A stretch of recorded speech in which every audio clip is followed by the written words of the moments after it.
An anonymous guest who attended the Warner Discovery CEO David Zaslav's glamorous party at Cannes claimed that because there were less mega yachts as usual, we must be headed for a recession. Okay, so here's what this wealthy partier told the Wall Street Journal, quote, "This is what a recession looks like," said one guest at the party, gesturing to 2 mega yachts moored off the Hotel de, I'm not even gonna try to pronounce that, the party's venue beloved by F. Scott Fitzgerald. There used to be 20 of these. Now you can imagine the reactions to such an out of touch statement. People weren't too happy, so here's one example. "Summon the orcas." In response to that statement. No, I just love that that's the, that's the metric that's being used by wealthy people to determine whether or not there's a recession. Oh, what? Papa, where are the mega yachts? There used to be far more. It's just... Yeah, it's a recession when, oh, my rich buddy had to get rid of his yacht, What in the hell? What's life come to when you can't even keep your mega yacht year round? It's so funny, by the way. And if those guys need it, that's the funny thing about those boats. If they want to, they can just rent them and not pay maintenance and show up to the party and look just as cool. You don't use this boat 98% of the year. You could just rent one. It's a huge waste of money anyway, but that's basically what he's saying. When rich people don't feel like they have enough expendable income to buy big ass useless boats, the sky is falling. That's the metric, Anna.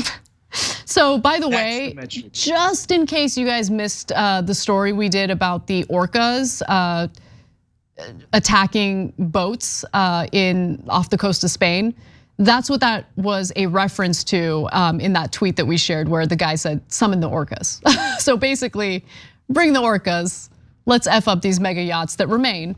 Let's go to some other reactions. I know TV writers who are on food stamps, which is a sobering statement, and it's absolutely true considering the writer's strike that's currently taking place.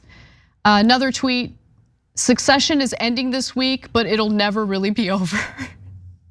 Which is actually a very depressing statement when you think about it, Waz.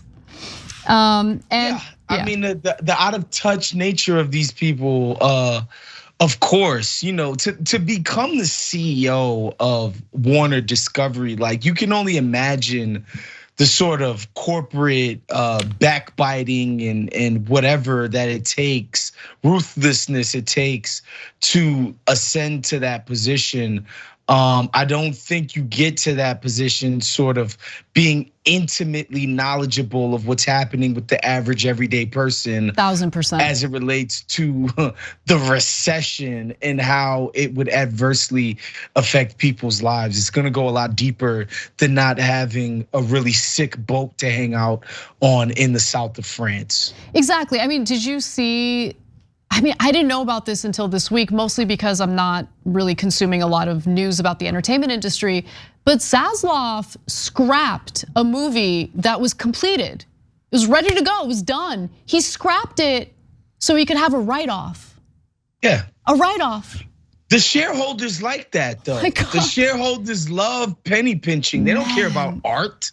They don't care about like making stuff that people really are into or could be deeply meaningful or whatever. And I think the movie, to be fair, the movie that he was scrapping was like some terrible DC movie. I don't think anybody is gonna lose sleep. Why do people hate DC movies so much? Like, I mean, I hate DC and Marvel, so I'm not like discriminatory in that sense. Okay, you're equal opportunist. I love it. Okay. Equal opportunity comic book. Don't care about person. But yeah, no. These guys only care about making the shareholders happy. And nothing else. And that's what makes you a good CEO, honestly. Entertainment, especially the movie industry, used to be an industry dominated by people who loved the actual art form. Yes, they were CEOs. Yes, they wanted to make money, but they really loved and believed in the art form. Now, after mega merger, like Warner, Discovery, Time, HBO, blah, blah, blah. It's just one big nameless, faceless corporation.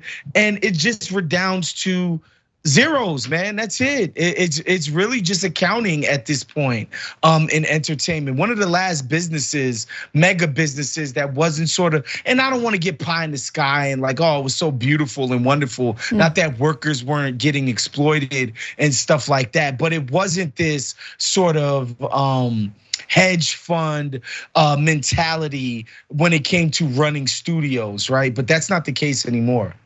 Yeah, and Wall Street Journal, certainly their editorial board is conservative, to say the least, pro-business, pro-corporate. But this Wall Street Journal piece actually did a pretty good job in juxtaposing the concerns of these incredibly wealthy individuals and the concerns of the writers, who are currently striking. I'm just gonna go to graphic 6 here. Singer Moses Sumney, who appears with Lily Rose Depp in HBO's forthcoming The Idol, paused to think when asked what the party was for, the party at Cannes. Capitalism, he quipped. Remember, this is the Cannes Film Festival, and he's asked, like, what is this festival-related party really about? And he's like, capitalism. Money, baby, money, bitch. I'm rich. Absolutely. That's what it's about. Thank you. Come again. Thanks for watching the Young Turks. Really appreciate it. Another way to show support is through YouTube memberships. You'll get to interact with us more. There's live chat emojis, badges. You've got emojis of me, Anna, John, JR. So those are super fun. But you also get playback of our exclusive member-only shows and specials right after they air. So all of that, all you gotta do is click that join button right underneath the video. Thank you.